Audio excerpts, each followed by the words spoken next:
On this episode of CYT, Jason and I are going to break down the heightened focus on competence, especially in how it shows up in our favorite TV shows and films in a subcategory known as competence porn.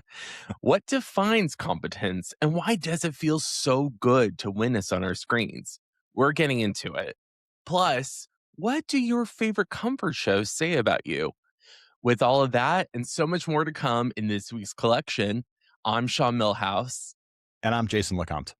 and this is Collect Your Thoughts.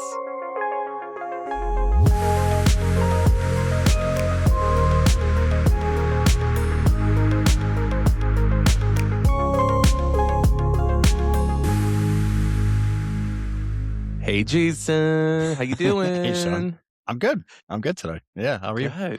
Good. Yeah, I'm excited to get into today's collection and everything. But before we get into all of that, I definitely wanted to cover, I think, some important headlines that are Mm. based on things that we have talked about in past episodes and things that are just generally important. So I thought I would first start with following up. We did a few episodes ago an episode that had a discussion around the Kansas trans bill Mm. that has been passed and basically the horrific circumstances of that.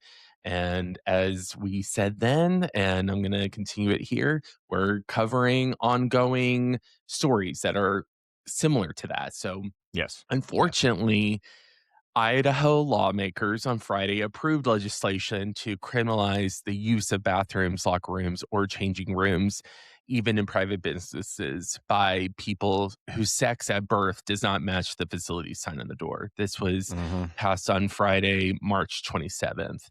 Basically, the legislation, this is all reported by the New York Times, makes it a crime for a person of one biological sex, in quotes, to knowingly and willfully enter bathrooms, locker rooms, or changing rooms designated for the opposite sex.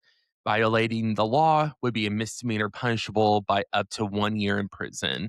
A second offense within 5 years would be a felony carrying up to a 5 year prison sentence. So this is, of course, deeply unsettling, um, Horrifying. Yes. horrifying that this is Hmm. continuing to happen. Yeah. Yeah. The reason I wanted to even talk about that, of course, just to keep people fully understanding how this is sweeping our country in the worst kinds of ways, is that I think it's super important to just reassure our trans folks out there that we love you, we support you, we're going to fight this. It may seem impossible right now. The road ahead looks very uncertain, but we are going to fight and we're not going to let y'all hopefully feel forgotten. I guess that's Yep. just the most important thing, is that despite all this, people are fighting for y'all. The Yeah. pendulum always swings and comes back in the other direction. And I actually saw a post today from another event that I think maybe we're going to mention shortly, but it was a sign that showed the Confederate flag and said, "You lost." And then it showed the Nazi flag and said, "You lost." And then it showed the MAGA hat and it says, "You're next." And I was like, yeah, fuck Love yeah. that. That's I know. amazing. Yeah. So go ahead and keep it up, guys. But you're definitely on the wrong side of history, and your time is coming. I'm assuming that that sign, you saw that at our most recent No King's Day protest I that did. just took That's what it was from. place. Yes, on Saturday, March 28th. And that I felt like was a really important thing to also mention, that in spite of all these draconian laws that are being passed to make people be singled out and criminalized for their existence, we had over 8 million people, the largest amount of people who have come together, at least Hmm. in known recent history, to Hmm. protest, which I think is fucking awesome. It's And that's just the incredible. early estimates, right? Like, I Oh know a yeah, lot of times, yeah. these things can, after a few days, once they get the numbers coming in, we can see even more of what that looked like on the ground. Well, yeah, what does that feel like for you seeing that? Yeah. So something that I appreciate is that that is really only representative of the percentage or the number of people that actually feel this way. Because I know that I Right. don't think I don't think you marched. I know I I did wasn't able not. to. I had Mhm. several other obligations that I had to attend, but I know that there are way more people than just 8 million that actually feel this way. So the fact that we had that much representation and we've got what I feel like is a real push, a real wave going back in the Yeah. other direction, right? Trying to really force that pendulum swing the other way.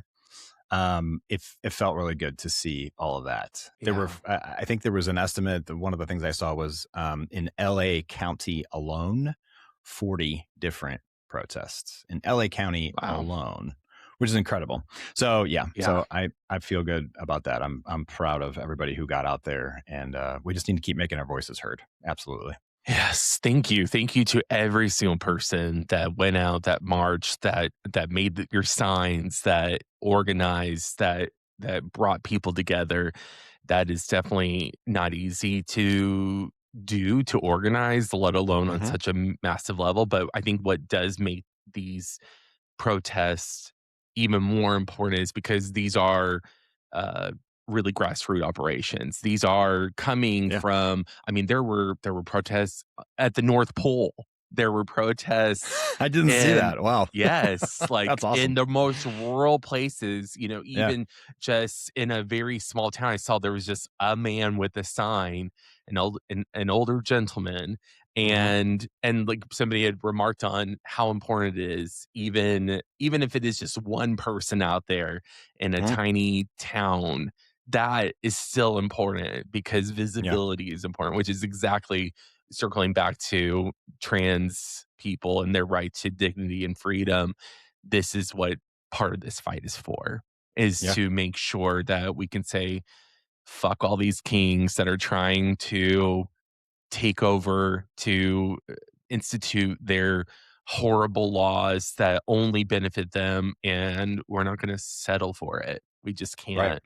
This is our country and we deserve better than this, and hopefully we continue to fight. So that's our little We will, update on that. So thank you everybody for participating, and love to all of our trans brothers and sisters out for there. sure. Yeah. Before we swing into our first topic of this week's collection, I wanted to actually swing back to a recent topic that we did where, we talked about anger. Mm, And I remember saying to you, Jason, can you think of a source of anger displayed on screen in film or television that felt mm, really satisfying? mm. And literally within a few days of after recording that, something aired that completely demonstrated that. And I thought I'd Uh-huh. play that here right now just for everybody to listen I to and think to I gather. know what you're gonna play, I'm but pretty go sure right you ahead. know too, Yeah. but here we go. Okay. Okay, time for you to go. Who's having a shower? Wes Peterson. You can see how busy this department is, right? You've been nothing but a distraction and a disruption since you've been here. I'm already short staffed and I just lost 5 nurses and half my environmental services team because you walked in. Patients come in here for help, right? Because they're either sick or they're injured, and documented or undocumented, they have a right to emergency care. TB, measles, fractures, none of it's getting treated because everybody's too scared to come in. But then they end up here anyway, but then it's too fucking late. So please, for the love of God, can you just go wait over there in the room with your detainees so I don't lose any more patients or staff? No problem, Doc. So I'm assuming you knew Mhm. that that's probably where I was going once I made that little I intro. actually didn't think it was that scene, but Oh, I figured it was from the pit. Yeah. okay. Yeah, Yeah. so for anybody who doesn't watch The Pit, which, hopefully our podcast is changing minds on that. We're now the unofficial, Uh-huh. Pit fan club podcast. So this Yep. was from, episode 11 of season 2, and 5 PM, right? I believe so. Anyway, It doesn't matter. Yeah. yeah, it doesn't matter. But anyway, Yeah. you can go find it on HBO Mhm. Max. The What you just listened to was Dr. Robbie, played by Noah Wiley, approaching an ICE officer who had brought in a woman into the emergency room who had been detained. You Mhm. essentially find out that this woman had been working in a restaurant and then in a raid was pushed down by Mhm. ICE, even though they are really trying to be very not taking responsibility for that. And Right. so, anyway, Right. because of ICE's visibility in the ER, all of these people, whether they were patients or also workers in the hospital, leave the Yeah. hospital because they are afraid of being detained by ICE because of obviously all this stuff that has Mhm. been going on. And that is the point in which Dr. Robbie goes up, who runs the ER, goes up and that's what he says to the ICE officer. And more comes from that. That's not the end of it by any Right. stretch. But I heard that and I was like, that whole episode was like, God damn it, these motherfuckers. Oh my God, I'm so Yeah. mad. I'm so mad. I'm so mad. And then Uh-huh. he said that. I was like, yeah, like, go Dr. Uh-huh. Robbie. That was just Put like him the right in his place. best. Yeah. Oh, it was the best, like, It was yes, very fucking say satisfying. it. So, Yeah. yeah, like, I was curious when you watched that, what Yeah. was that like for you? Did you experience similar satisfaction? Oh, I mean, for sure. I mean, I know it's not him or the character, and definitely not the show, but like I wanted him to just deck him or throw him out or Right. something, which I know they can't do that, right? But Yeah. it was it's so I think upsetting is probably just the best word for to reckon with the idea that we have essentially rogue police officers on our streets randomly arresting and harassing people and Yeah. injuring or killing them. Like Yeah. that just freaks me the fuck out. And so to see that represented on screen, it's a very relevant, very current issue. Put him right in his place. Like it was great that the ICE agent capitulated in that moment, but also like I also wanted to see. I was raring Yeah. for a fight. I think is from just coming from that scene, but yeah, it was Yeah. cool. It was really well done. It was tastefully done. Very well done. And I Yeah. think too that that's also what I appreciate about that was I truly had not thought about all of the repercussions of what it would be like for an ICE officer to Oh yeah. come into a place of business in that way. Like, obviously, I've heard about how this, makes people Yeah. not leave their homes and makes them terrified for their lives, rightfully so. But to think of, oh, these are people who are professionals also in this field who have probably been doing medical work for a long time, and here Yeah. they are being scared out of their workplaces because they're being terrorized by these officers who are not actually being legally sent there to do something, but Right. that's where we're at in this world. I mean, they even showed like a chunk of the waiting room clear out. That he was, I mean, he was basically making a list, right? He's like the Yeah, janitorial staff, like they've all vanished.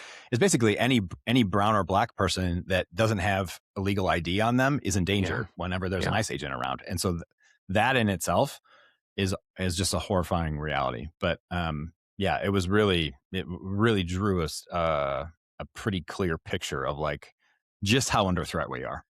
yeah. Yeah, And yeah, from what I understand is that that was all written way before any of the stuff that happened with, like, especially in January with the deaths of Renee Good and Alex Preddy and other people really. like that. They were way ahead of this in terms Wow, I of, guess they would have been. I guess they, yeah, yeah, because yeah. these are Wow. scripts that are written, I think they said, in summer of Yep. 2025. So, Mm-hmm. Yeah. this was without knowing how bad it was gonna get, which I think is also just a credit to the writers of the The writers pit and producers for, of that show. Yeah. yes, Yeah. for having that forethought to talk about, especially how urban cities would be especially impacted by something like Right. that, like a place Yeah. like Largely Pittsburgh. diverse populations. Yeah. Yeah. Yeah. Also, I did hear that, of course, there were people who were very upset who apparently Mm. complained, "Why does this show get so political?" And life is political. Like, I think that's the thing is if you don't want to see that on your TV screen, don't allow that to be seen in your everyday life. That is what's happening in the everyday life of our world. The more I hear that phrase, why does everything have to be political? Mhm. The more I feel like it screams about the comfort that comes from privilege that's Oh, never been absolutely. threatened before, right? It's never we, people who have lived in the comfort of their privilege that have never had to face that before. Those are the people who are screaming the loudest about the politicization of anything. And Yeah. really what it is it's always been that way for anybody who is not part of the majority culture. And so now you're having to reckon with it. Sorry, Mhm. but here's the wake up call. This is how it is for everyone else. Now you also have to get involved or be faced with your discomfort, right? Yeah. Yeah. Yeah. Yeah.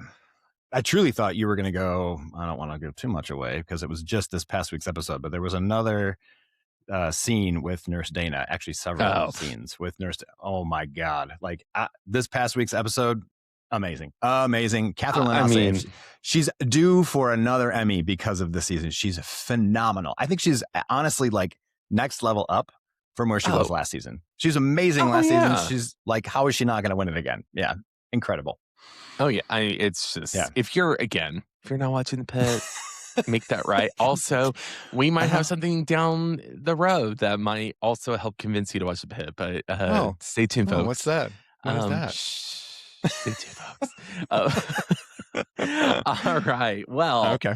in mentioning The Pit, I swear we Mm. don't just mention The Pit. We're not getting sponsorship deals with them, we would not at all turn that away. HBO Max, if you're listening, Noah Or Wiley, Brene if you're Brown, listening, Brene Brene Brown, she can also Brown. come on. We will Yeah. also advertise for Amy Poehler, even though she needs no one to advertise her podcast. Because she Anyway, has an Emmy. Yeah. Anyway. yeah. Well, she's got Or many Golden things, Globe. Sorry. right. Golden Globe. If it's a Yeah. Golden Globe, Yeah. but Yeah. and also, Yeah. yes. So Yeah. anyway, we're happy to do the Lord's work, and when we say the Lord, our Lord the Pit. Sure. So, in speaking about the Pit, part of Mm. why I thought that was also a natural connector to what we're about to talk about is that there is a new, really not new, but a recent wave of shows that have become increasingly popular or enjoyable for reasons that maybe we didn't realize it until, I don't know, more and more think pieces have been written about this. And that is TV shows that are considered competence porn, which I know a lot of people get a I'm little sorry. like What? Porn? You're watching porn? porn, Oh, wait. Oh, porn. yeah. Yeah. Yes, porn. Anyway, Mhm. I get $1 every time I say porn. No. Porn. Yeah. Mhm. So anyway, this was most recently, I found a Washington Post article that Mm. was posted on January 13th of this year that said Mm. TV's most satisfying escape right now is watching competency porn. Seeing smart, qualified people face challenges with reason and proficiency on shows like The Pit, Hijack, and Survivor is a balm during troubled times. Mm. The term competence porn, for anyone who's wondering, was originally coined in 2009 by screenwriter John Rogers. And this is defined as a shorthand way to talk about the very specific kind of satisfaction that we feel when watching folks competently handle complex situations using Mm. the kinds of specialized skills and expertise that we can all appreciate. Uh, Mhm. Going on from here, they mention how while in especially the 2010s, fantastical and more escapist stories such as Game of Thrones, Breaking Bad, Walking Dead, anti-hero stuff, that was very popular during that time. And if you really think about the early 2010s, it was a considerably more peaceful time, which is really weird to say because it didn't necessarily feel like it. But you know what? In comparison, it definitely feels way more peaceful. Would you agree with We that? had a competent administration at that We point did. from 2008 to 2016. We had 8 years of competent governance in this Yes. country. And I think we were all like, yes, thank you for taking care of things in the country. We're going to go entertain ourselves. And now Now we're all like, shit's on fire. We need to see people who are actually doing their jobs. Yes. So Mhm. where's the parent? We want a Where's parent the parents? to take care The of, adult in the room. the adult Yeah. in the room. I Yeah. never Yeah. questioned that with Obama. Did I agree with everything Obama No. did? Of course not. No, that's not the Yeah. point. But Mhm. I never felt like he was going to embarrass us on a large scale. And Right. that has absolutely been seen, I think, The for the last 10 years Yeah. since. The most Yeah. embarrassing thing that he did was wear a tan suit. Which is And just a that's not man even trying. embarrassing. No, it was just a man Exactly. Yeah. trying to take a shot. I love it. Even Michelle Right. Obama was like, Yep. "I love that tan suit." Heck yeah. And you know Of what? course. Like, it is crazy to think that Mhm. like took up space on Fox I News. Like, we're not know. making this up. This That was truly the was most a controversial scandal. thing that he did. The Yes, most. and Oh, maybe he smoked a cigarette and got caught once or twice. Like, sure. okay, Yes. okay, yeah. Yeah. And Yeah. so, anyway, I think that is why these popular examples of competence that we've seen, such as on shows like The Mhm. Pit, The Diplomat, Law and Order SVU, Abbott Elementary, Pluribus, and Survivor, all of these show people in some way of displaying skill sets that get them through whatever their predicament is. And that is something that I think we're all looking for answers. And it's really refreshing seeing people find them and seem like they're not terrible at them. Yeah. So, okay, Oh, Jason, the diplomat, like so, oh, so yeah. good, like so, Yes. yes. Yeah. I could go on forever about that one, but Yeah. yeah, that's one of my favorite ones. And I hadn't even Yes. considered that when we were considering this topic, but you're absolutely right. Like, I mean, Carrie Russell, right? Yes. And Yeah. then Rupert, Rufus her Sewell. husband, sorry, Rufus Sewell. That's right. Yeah, her husband. And then Allison Janney pops in, and the most latest, like, just excellent, right? Yeah. Every scene they're in, just yeah, so good. It's so good. Love it. Yes. Yeah. It's funny that this is a yeah. recent phenomenon. I didn't even really consider that. I mean, I know it's a term that I haven't heard a ton, but like just the fact that it's been coined in like the last 15 years or so, like, oh, okay. Yeah, I guess that does make sense. And I've not even seen, I've deep dived into at least half of that list that you just put out there, because I'm like, oh my God, yeah, like these people are so, I don't know, good. Yeah. They're just effective and, competent. Yes. Yeah. Yes. Yeah. It feels really good to see that. And that's where I then led to thinking, like, my brain took me to, what do you think the audience gets out of witnessing characters exhibiting high levels of competence?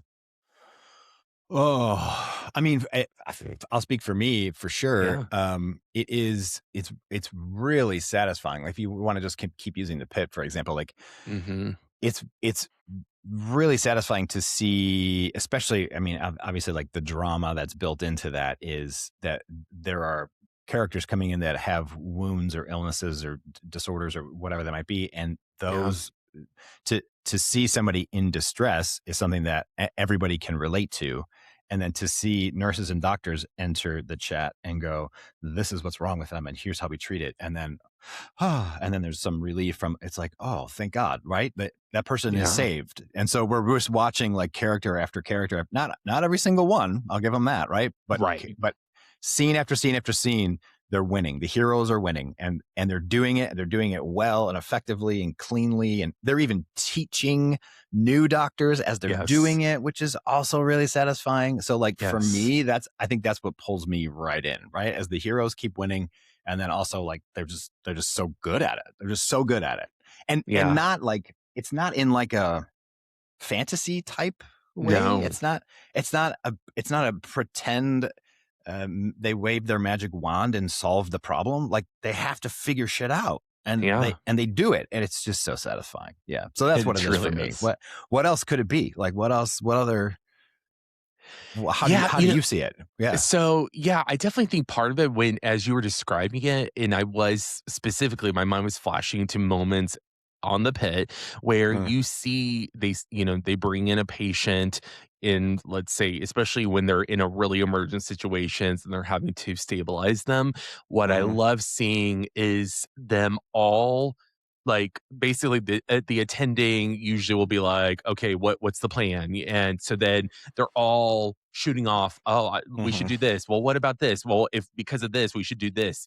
And mm, I was thinking the collaboration of mhm, smart people, that is so rewarding to watch. And not only does you mm, see and show that these are people who probably all of them have a variety of right answers, there might be one that is the best answer, and mhm, that's usually what they get to on that show mhm. is, let's get to the best conclusion and try to mitigate any of those risks as much as possible, and I love watching that.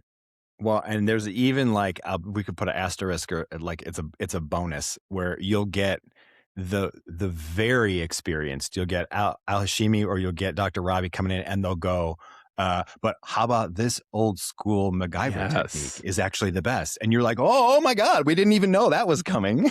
Yeah, so yeah, so not only is it, and I think this is going to be the clip from the week, the collaboration of smart people. That's the thing that's missing. But it is yeah, to have that collaboration of smart people in the room and then to have somebody go, well, this technique was, it's not that popular, but I think in this situation it'd be perfect. And then, Dr. Robbie walks in and he's like, oh yeah, that's old school. That's perfect. Go ahead. Or whatever. Right. It's yeah. just we're just, yeah, just amazed. Yes, Yeah. and it seems like to go from there even is I think I witness also the sometimes reluctant, but often still willing to go, "Oh, you know what? Your way was the right way." Hmm. Like, to Yeah. me, that is also very satisfying when people can say, not necessarily they Getting were credit. wrong, but that Yeah. yes, that not only you get credit, but that also, like, "You know what? You bested me on that, and kudos to you." Like, there's, like, a tipping of the hat for those moments. So that's not only then what you're talking about is not just a collaboration of smart people. I'm going to say it again. And Yeah, it's no, not yeah. just competency in a skill set. It's ownership, right? It's Mm, maturity. Like these mhm. people they take responsibility for their mistakes and they also appreciate when other people can correct them or other people show up who have more knowledge. Like it just feels so adult, I guess, right? Yeah. So like the way things should be. Yes. Yes. That's I love how you said that because to me, what came up was this seemingly feeling like I have hope and belief in the capability of humans. Yeah. And I'm Yeah. curious if you think other people, when they see these stories, does it provide hope? Does it provide optimism that maybe not all of our systems and people are deranged and trying to burn it down for the wrong Oh. reasons. Like, tell what now I gotta hear the laughter. I feel like you're like stabbing me in the gut with like all of these because I think yes, I think the short answer to your question is yes, it does provide hope. It does provide some belief in the capability of others. The thing I'm laughing about is Yeah. something I keep railing against I feel like a more and more regular basis. And if you've even said this word to you, it's the mediocrity. Mm, It's the mediocrity being the fucking gold standard right now. Like, and I yeah. get that. I get where it's coming from. That most of us are just tired. We're exhausted. We're inundated. We're terribly afraid for our lives or our rights or all of this. There's so much heaviness and so much strife in the world right now, Yeah. right? So I get why we can't always show up and try our best, but like I keep running into situations where I'm like, I said 5 words to you. You got 3 of them wrong. Like, uh, how much clearer could I have been? Like, what? Why is mediocrity your gold standard right now? Try just a little bit harder. Like I keep running into situations where I'm like, could we please just try a little bit harder? But I mean, I'm guilty of it too. Like I Yeah. can't show up the way that I want to all the time. I can't show up the way that I did 5 years ago because we're just in a different place, right? Like we Yeah. just don't have the I don't know, the energy, the resilience. Like, I even have trouble admitting that. Like, I Sure. want to say that we are all resilient and that we can all continue to give our best and then we can overcome and yada yada. But like, energy is finite. And if we're using it to manage the noise and using it to Mm, pep ourselves up and just try and keep on our routines, then we have less to put out to push against the terribleness, right? yeah. Or to even show up and really do our best. So it's a really tough place to be in. I promise I won't drag us down this Mm. time though. It's funny that you said the part about trying to drown it out, because Mhm. what came to me was that was a great description of what it's, as somebody that has a form of tinnitus that I live Uh-huh. with. I always am having to, like, I've gotten pretty good at being able to drown out the noise. For anybody who doesn't know, Mm, that's where you hear the mm, like always. mm. And sometimes it's worse than other times. However, I feel like that's what our world is right now, is we are all trying hard to not let that noise of the Yeah. of Uh-huh. democracy crying to to We stop l- us, we right? laugh because we don't want to cry. I say that, yeah. Say it, Yeah. say it for the ladies in the back of the room. Yes, that's, you can either laugh or you can cry. Sometimes you do Yeah. both. Sometimes we do Um, both. Yeah. Sometimes we do both, and sometimes you laugh while you're Yeah. crying, and Yeah. sometimes you cry while you're laughing. So, yeah, duh. So I want to have hope. I want to have belief. Correct. I think Yes. it does. I think it does. I hope it does. I hope it instills Yes. that in other people, right? I I hope do that's what people too. are getting from these things because we need all the help we can get right now. Yes, we do. Hmm. So now I have to ask, what Okay. are signs of competence that you look for in other people? Right now, it's listening to the words that I say when you're the person serving me standing in front of me. No, that's a little dark. I I I guess it's all think relative, truly right? it is. Yeah, it is. Yeah, if I'm like ordering a coffee, right, and you miss 3 of the 5 words that I'm saying to you, like, why aren't you paying attention? No, but I think true competence in maybe slightly more complex situations, I think there's a sense of mastery Mhm. or confidence that gets communicated, usually non-verbally to me, right? It's a pace of how somebody shows up. It's a groundedness. It's a expertise that just kind of comes through nonverbals, comes through measured responses, comes through critical thinking. Like that really instills in me, like, oh, this person's got it. Right. Like I Mhm. had, I'll share just really quickly. I had a Yeah. MRI yesterday on my Achilles just to make sure that everything was all good. And it seems to be good. I don't have the results yet, but like things are on the mend. But the tech who was doing things, like he was clearly experienced. He clearly knew exactly what he was doing, and so every movement that he made was practiced. Every question that he asked was important, right? And so he just ding ding ding ding ding ding set it all up, and I went through the whole thing. I was super super smooth, and he was super like nice and kind, and like it felt like a level of competence and mastery that I was like, thanks, dude. Like it was a Yeah. great job. Like it was a great experience. So that's just a great example, right? That's what I'm looking for. Yeah. Mhm. Yeah. Yeah. Yeah, I think there's something really great, not only when you feel that flow happening, where Hmm. it feels like it's just a system that runs itself as long as you stay out of the way.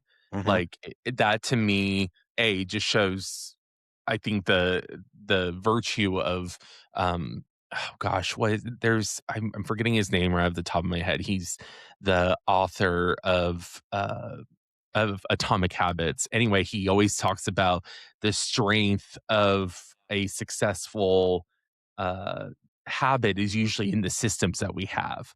And Yeah. so, James Clear. yes, James Clear, thank you. Hmm. Yeah. And so to me, like, that's what I see. That's, to me, competence in action is, Yeah. you're seeing people who have tried to fine tune a system over and over Hmm. again to get the best results for whatever it is that is the service being provided. Yeah. And so I just Well, love that. I'll bring it back too. Like, so some of the examples that we'll see on shows like The Pit, I'm actually thinking of like some of the management training that I've been through in the past, where they're essentially leadership qualities, right? Where Hmm. even if I'm not the expert in the room, even if I don't know the answer to your question, I at least know what and who my resources are, right? So Yeah.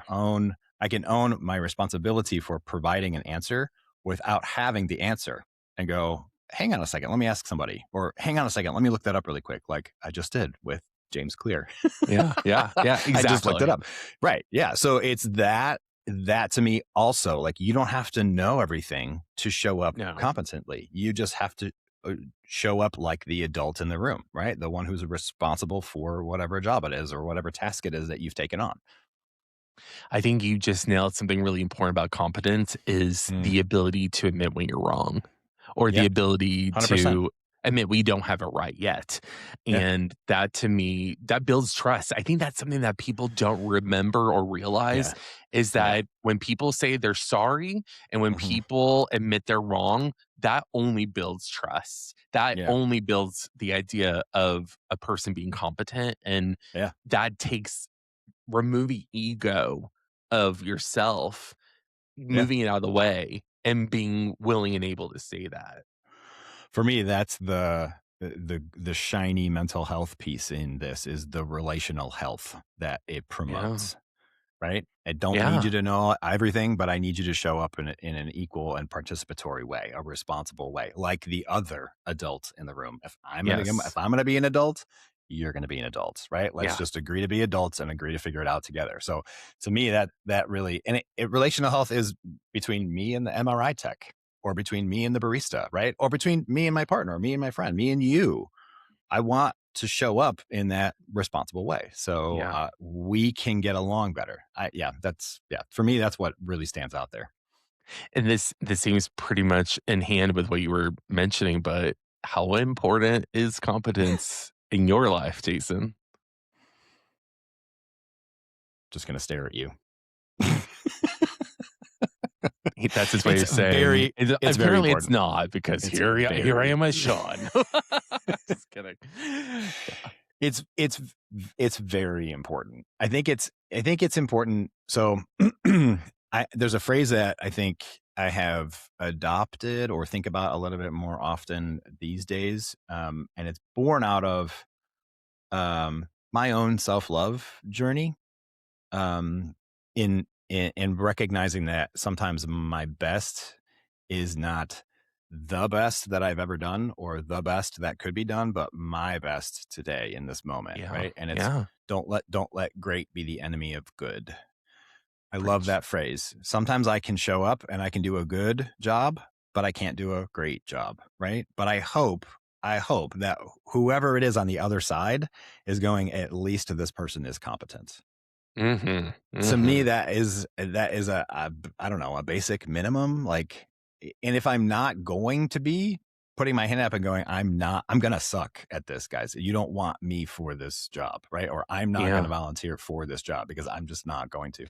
I feel like we have that language too amongst our collective. Like, if we're Absolutely. talking about taking on new tasks or new projects or new whatever, like, some people will go, "Oh yeah, I like that. That's in my wheelhouse." Some people go, "Please don't ask me to help with that. I'm not gonna not gonna Yeah. be able to." Right. So I just feel like that's a base level, um, not just relational, just human, I guess. Mhm. Just like, I just want people to own their competence or lack thereof. Yes, So it's very, knowing yeah. yourself is a big piece Yeah. of competence Hmm. because, Yeah. You're like right. you said, Yeah. It's a good way to in put my that. work, and Hmm. I'm assuming yours too, it's like that's such a big piece of it is A, doing everything you can to show up Hmm.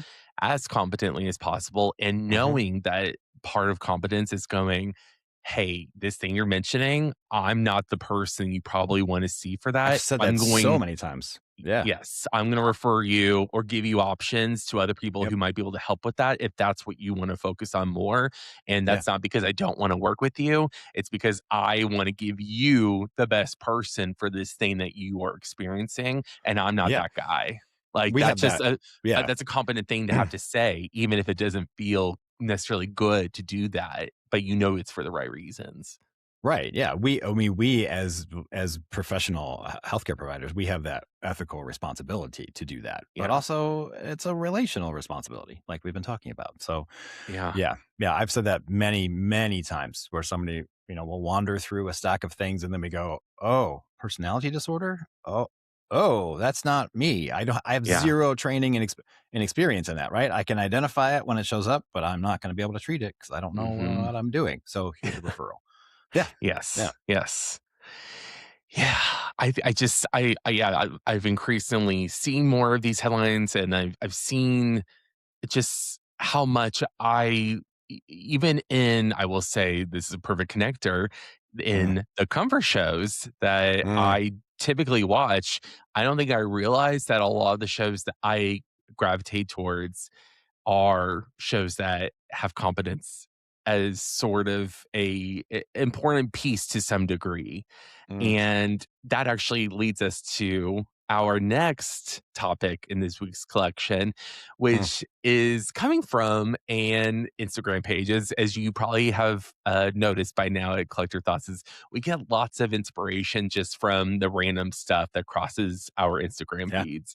It's, Mhm, I think that's the cool thing about social media is that while there's a lot of junk and bullshit to sift through, there's also the sharing of ideas and mhm, concepts that can be really fun, which is, I think, what we also love about what we want to do here is sort of extending those into conversations beyond just us. Like yeah, sharing that information or sharing that thought to me is a generous way of interacting with the world. So yeah. I wanted to talk about this post that is from the page called Prithwish, which is at by Prithwish, which or Prithwish, and it is spelled at BYPRITHWISH. And on March 15th, they posted a meme carousel titled What Your Comfort Show Says About You.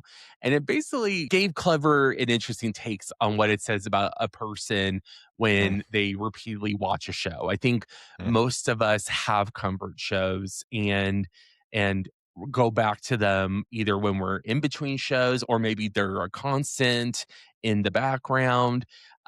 These were definitely, I think, things that were the idea of comfort shows. I think the streaming era really put mhm, those in the forefront because we could actually go back and without having to, get the DVD and put it in and then take it out, put the next disc in and everything like that. It basically made it easier to find these shows on all the different streaming platforms. And then the pandemic happened, which I think also allowed for a lot of going back and finding these shows.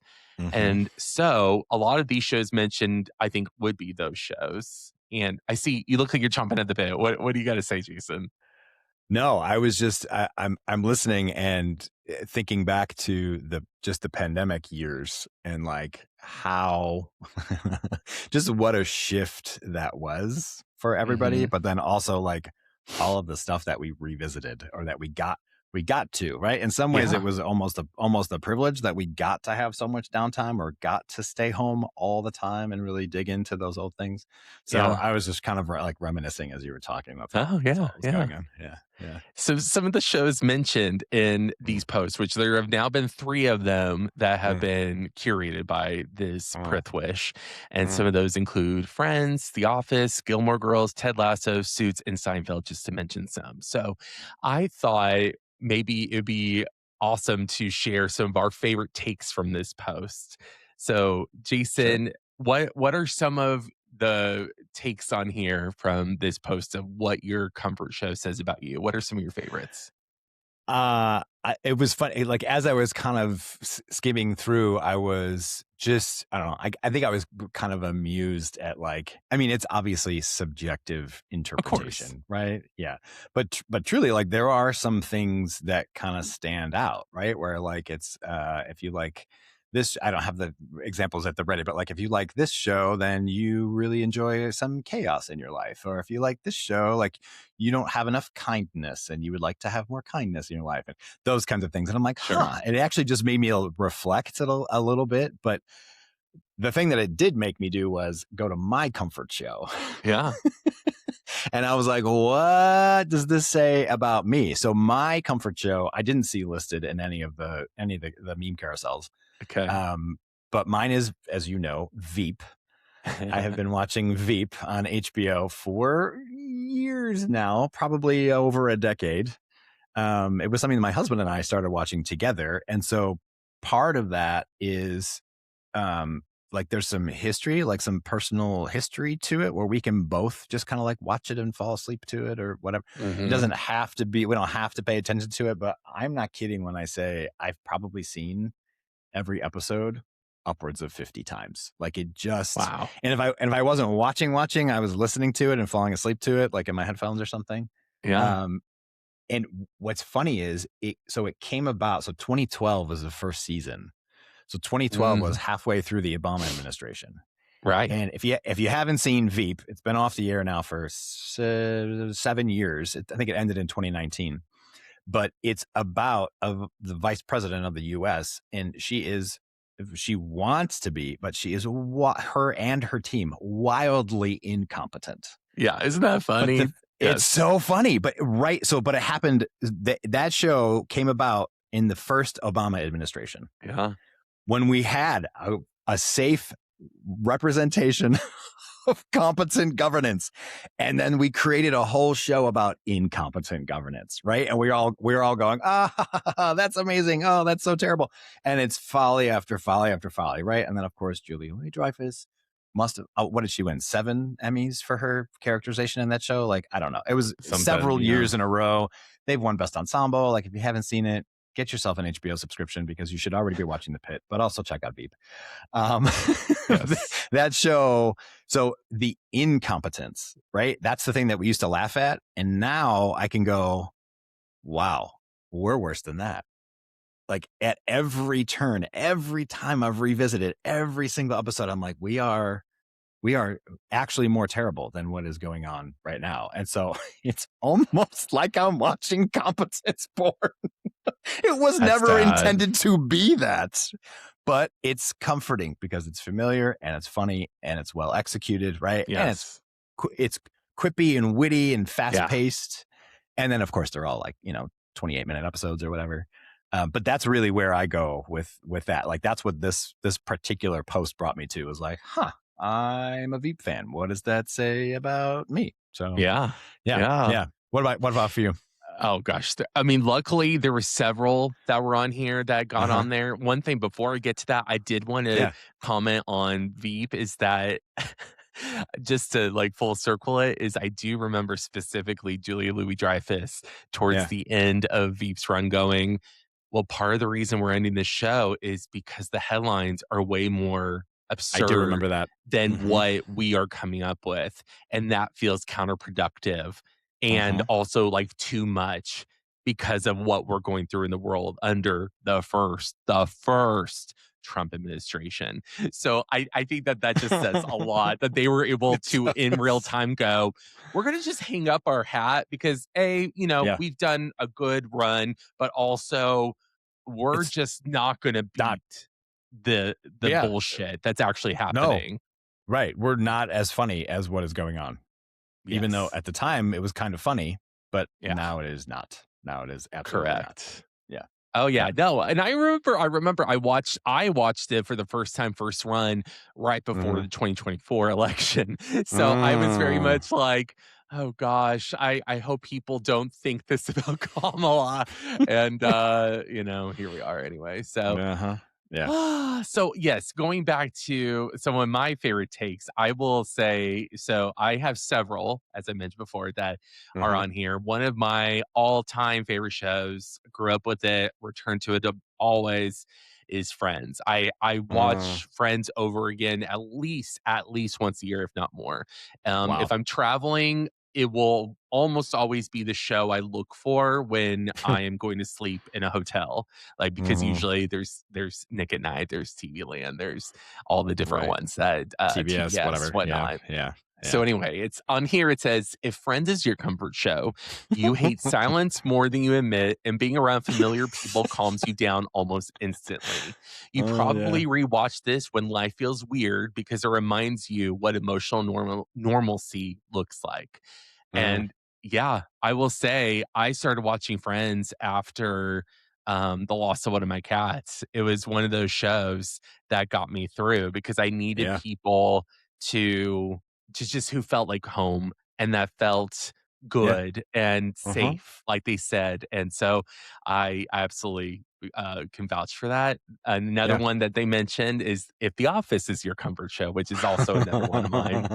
You deal with stress by making jokes and acting like everything is under control. You probably find awkward people comforting because they make your own weirdness feel less embarrassing. Uh-huh. Which I It's a could good say one. I agree with Yep. that. Like yeah, that sums it up really well. Gilmore Girls I know is another favorite, which I definitely watch that every couple of years just because I love Lauren Graham and it is such a well-written show. Yeah. And what they said is if this is your comfort show, you romanticize ordinary life because it makes things easier to carry.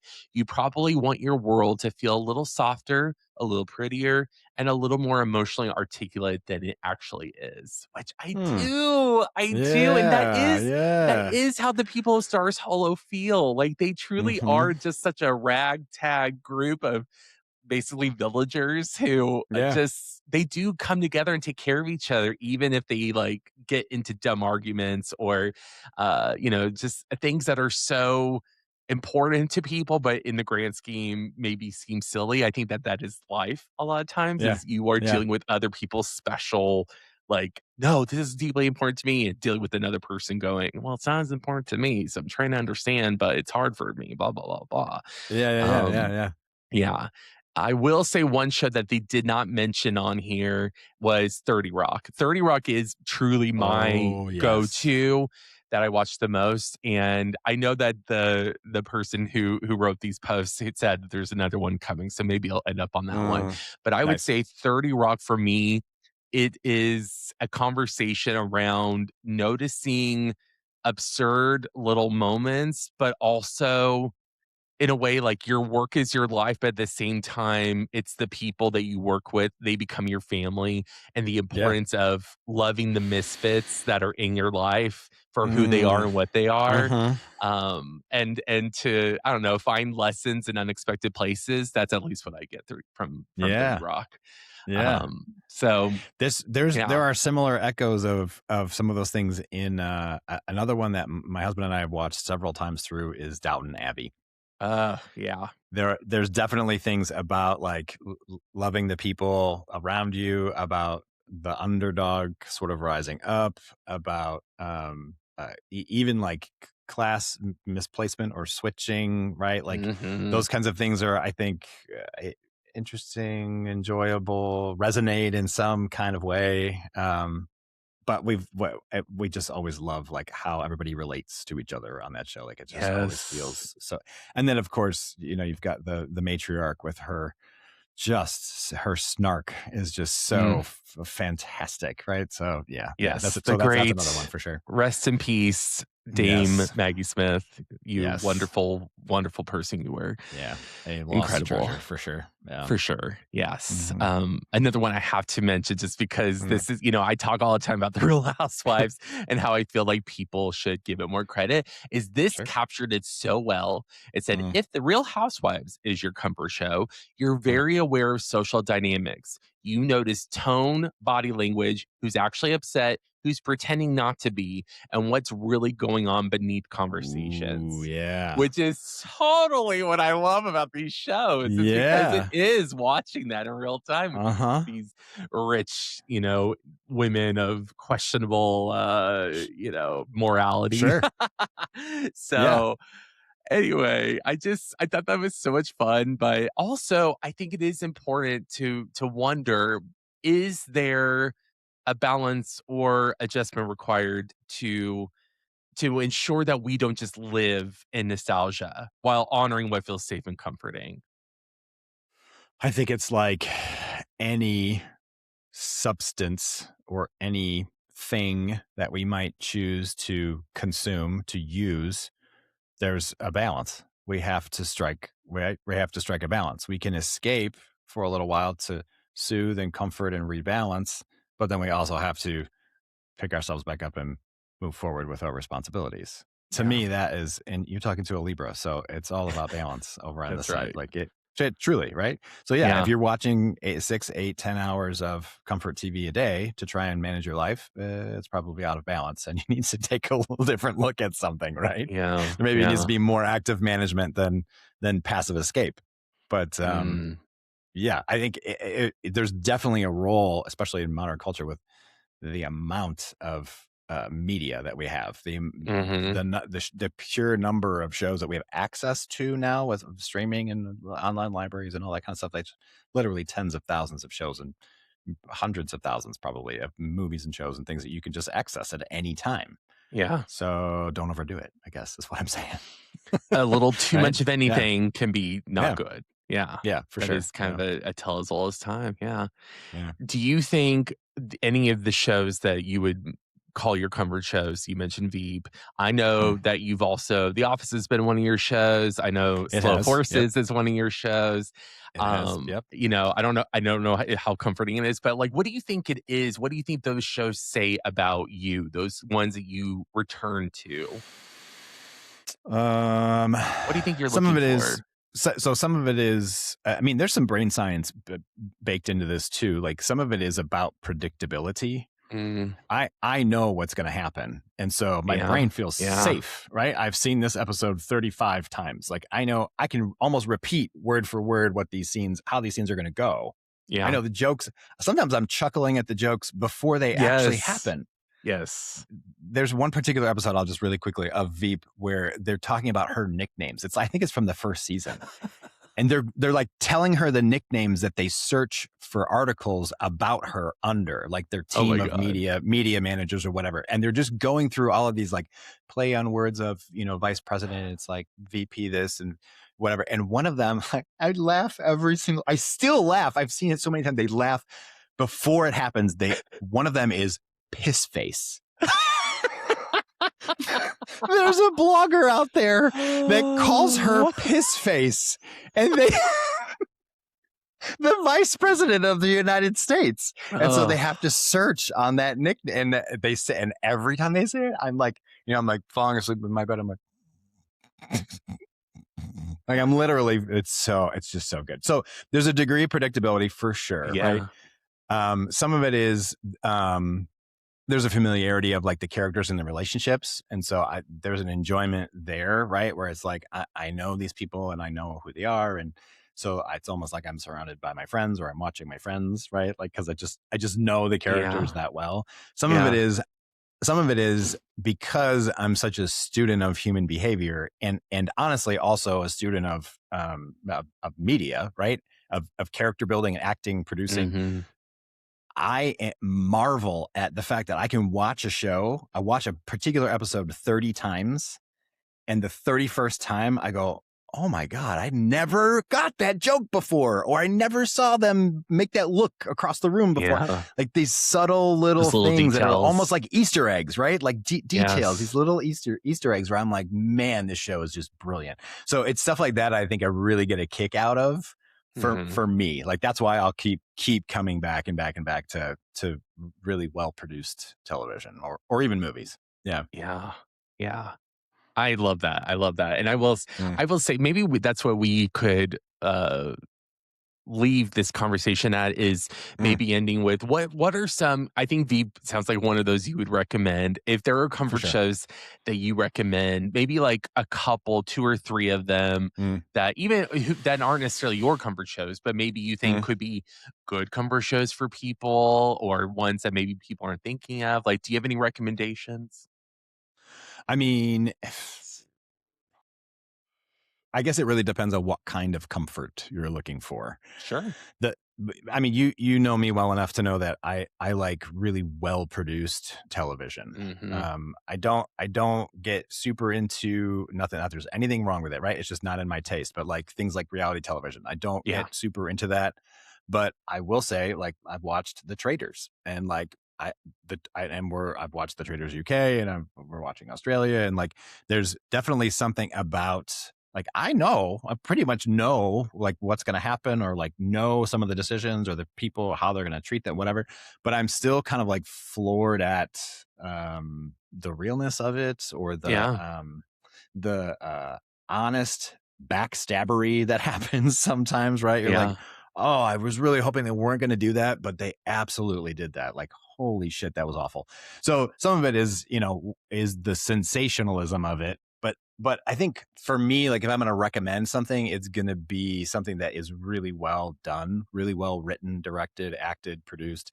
It's going to be stuff like The Pit, The Diplomat. It's going to be Ted Lasso. Like Ted Lasso, like it's just so. I Yes. actually, so Ted Lasso, I can't watch it as a comfort show, and I'm not sure exactly why. I haven't done that deep dive on myself, but Hmm.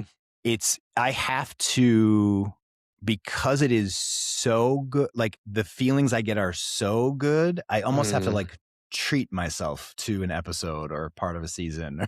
Like I have Huh. to be in the Yeah. mood for that, and I have to like go, this is that really good dessert that I haven't had in like 2 years. Like I'm gonna go get a slice of that dessert. And like Yeah. it, because it just makes me feel so good to watch it. Yeah. So those are the kinds of things that I want to sink into, right? I want to really, really savor, I think is probably the best way to say that. So That's great. there's my recommendation. Find something you savor, find something that makes you feel really good watching it, and then enjoy it. Yes. I Yeah. love that. Yes. Yeah. Yeah. I would say my recommendations, just a couple. One that I think is just delightful mostly because of the cast, but also because of the premise. I don't think you can go wrong with the Golden Girls. Mm-hmm. I just randomly decided to Oh, start yes. watching the Golden Girls for the top, and it truly, I mean, I enjoyed watching it here and there as a kid. Mm-hmm. It was on Saturday nights on NBC back when there was content on Saturday nights on network television. Like what a Yeah, world.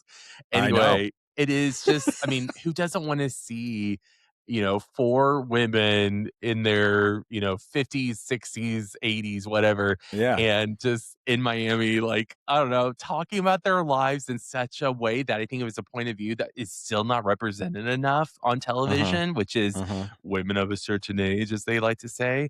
Yeah. So, and it's just fun. It's a really well written comedy, especially a sitcom, like classic three camera multicam Uh-huh.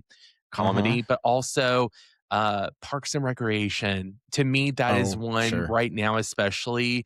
I will always say season two is when it really picks up. Like a lot of shows, there's certain seasons where it takes a while to build up. But Yes. Leslie Yes. Knope, played by Amy Poehler, is Yes. such Hey, a Amy, if you're listening, just yeah. wanted to say hi. We love you. We love Is you. she such a Leslie Knope, her character is Mm, such a beacon of what I want in government, what I mm, want in people who are passionate about public service, and basically watching someone, again, competence, seeing mm. someone, but also she makes mistakes and she will Oh, yeah. own that. But Mm-hmm. then, like, you see her climb and climb and climb by the end of the series. Spoilers, everyone. It's Mm. looking like she's likely president of the United States. So it's it's really, I don't know, it's lovely to watch a show where it feels like everything is going to be okay.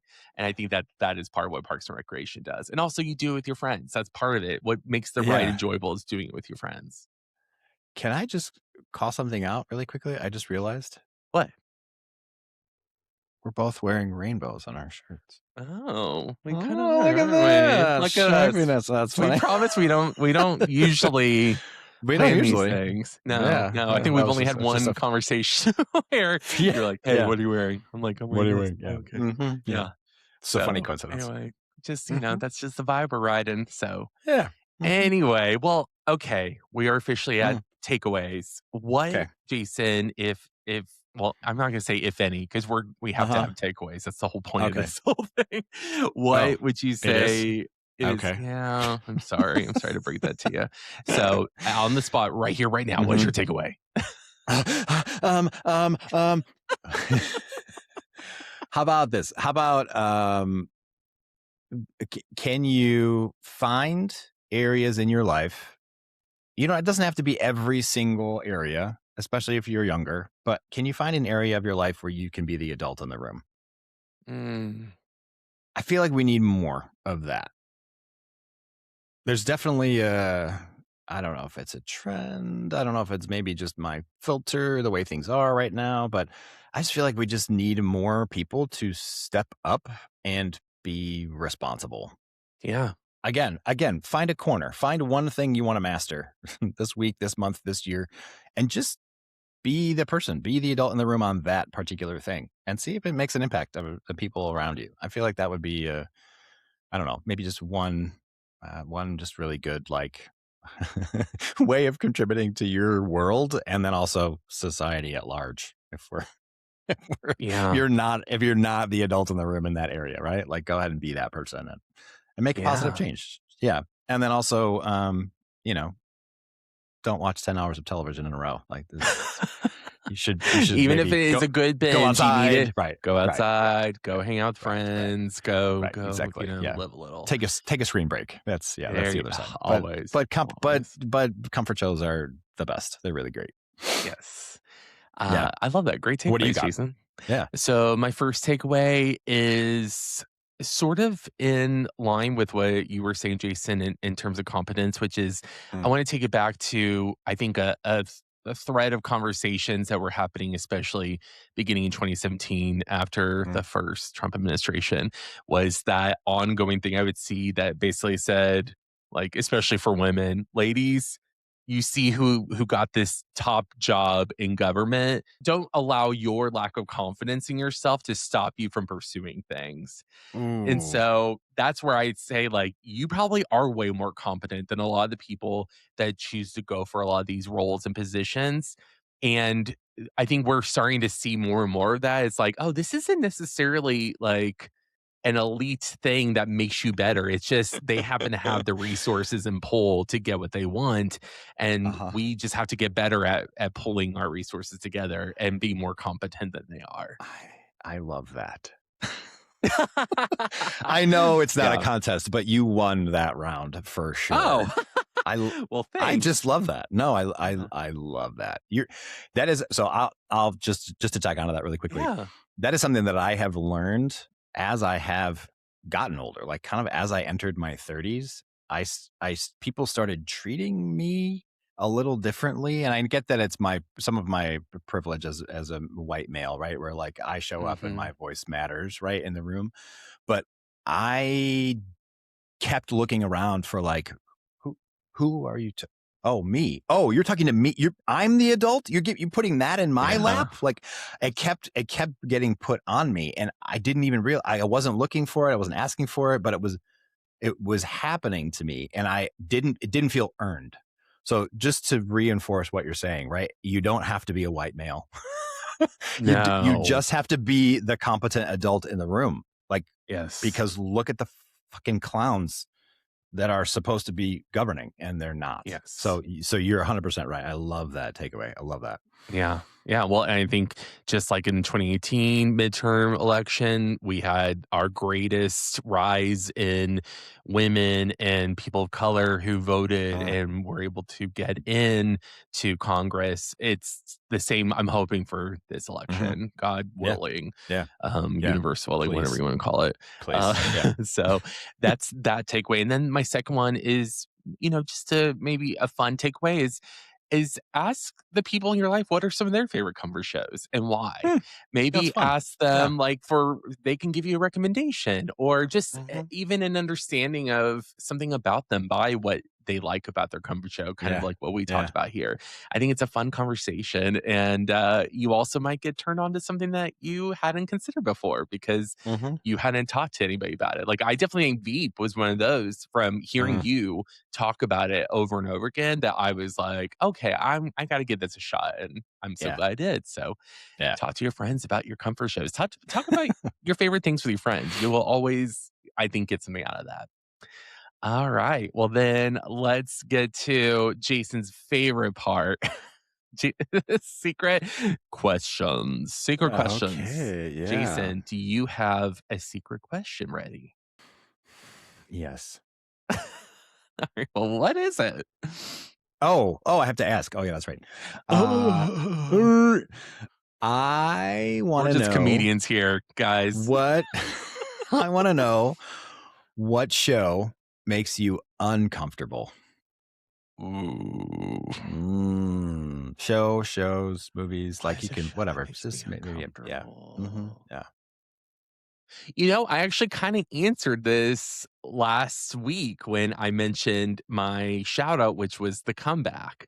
I will say The Oh, okay. Comeback is Yeah. a show that I love watching, but as I mentioned last week, there is a lot of like humiliation, Mm, egg on your face moments yeah. that Lisa Kudrow's character Valerie Cherish goes through. So there's something about watching a person repeatedly kind of go through things that Oh, yeah. the secondhand embarrassment is so strong. I feel like when I really feel secondhand embarrassment, I'm like, oh fuck, like this is brutal. Yeah. That to me is very much like that's definitely I would say a show Yeah, for that so sure. I still do it though, just because I can't help myself because it's that good, but at the same time, it is really like, oh god, like because they don't that's why I will say they do not Mhm. edit away on that show. They allow the Oh. moment to just sit there in discomfort, Mhm. and so you're just watching these awkward conversations or looks or moments of silence where people are just sitting there like, "What are you doing?" And it's Yeah. so cringe. Oh, I don't know. I don't know what's wrong with me, Yeah. but, well, many things, but you know what? That's what Just makes me you're human. just a masochist, that's all. You just like A to little torture bit, yourself. little bit, little bit. So, yeah, that's my Yeah, answer. Well, now I'm that's kind of funny. curious if you Yeah. have one. Do you have one off the top S of your I head? mean, it would be similar scenes or similar types of things, like, I've told you before, like, Scott's Tots, that episode on The Office, like, I literally cannot Oh, watch that episode because of how terribly cringe it is, Scott's and it Touch, which is a season 6 The oh, Office guys. episode. Yeah, it's just like we get all the way through, and it is. The Office is great, right? It's awkward and it's funny and it's cute and it's whatever. And then it gets to that episode in that season, and that was when the writers were just like, you know what? We're gonna punch every watcher in the nuts with this level of cringe. Yes. It's just so terrible. So it's stuff like that. But something I realized when I was kind of looking at Veep is that I appreciate what is it? I kind of wrote down a phrase. I appreciate honest dysfunction over Mm. fake harmony. So Oh, like yeah. right? So slow horses to bring that one back for a second. Like there is honest dysfunction in that show. This is a group of spies who are like the outcasts of MI6 and they do screw things up. They do kind of walk backwards into situations, but they overcome. They're resilient and they work together and they, whatever. So that particular piece of it I think I really like, but like stuff that makes me uncomfortable is like I can't watch like super sappy love stories. Oh, I mhm. cannot. My husband loves he loves rom-coms and he loves like The Notebook and stuff and I'm like I cannot. I just cannot, right? I would rather Yeah. watch somebody fall on their face 10 times before I want to see two strangers fall in love. It's Mhm. just not that part's just not real to me. So, Yeah. yeah. So that kind of stuff I can't do. That makes me uncomfortable. Got it. Yeah. Good Yeah, yeah, answer. yeah. Good one. Yeah. Yeah. All right. My secret question, Jason, Okay. is what is a trait you wish more people had? And so I asked that because, we've been talking about competence. And so that made me think like, oh, it'd be so great if what are some other traits that we wish we could see more people demonstrate? Jason looks like he's about to like maybe I'm implode with sorting through I'm sorting sorting through the dozen things, and I'm like, which one's the most important? Self-awareness. That's my probably my number oof. one. It's That's a so good one. difficult when you run into somebody who doesn't have that or isn't employing that, and you Yes. just wish that they could just examine themselves a little bit better. It makes me wanna run in the other direction. Like, it makes me not Yeah. even wanna deal with that person at all because of Yeah. the invisibility of all of their shit that is just landing on the people around them, and they have no idea what they're doing. Like, it makes me crazy. It makes me crazy. That's what I wish people had more of, just That's a generally good speaking. one. Yeah. Yeah. Good Yeah. one. Good answer. Yeah. Thanks. Yeah. You Yeah. got one? You got a thing of I top? do. I do. I was like, I gotta be ready because I know Jason's gonna turn around on Okay. me and Uh-huh. shoot me with it. Yeah. Um, Open mindedness. I Nice. Yeah, yeah, absolutely. I was thinking first open-heartedness came to me, but then I Mm, was like, I think we need more thinking. mm, We need more like real, like breaking down things in a way. mhm. I think head and heart need to go hand in hand, so maybe Yeah. both, Oh, yeah. but like just being open.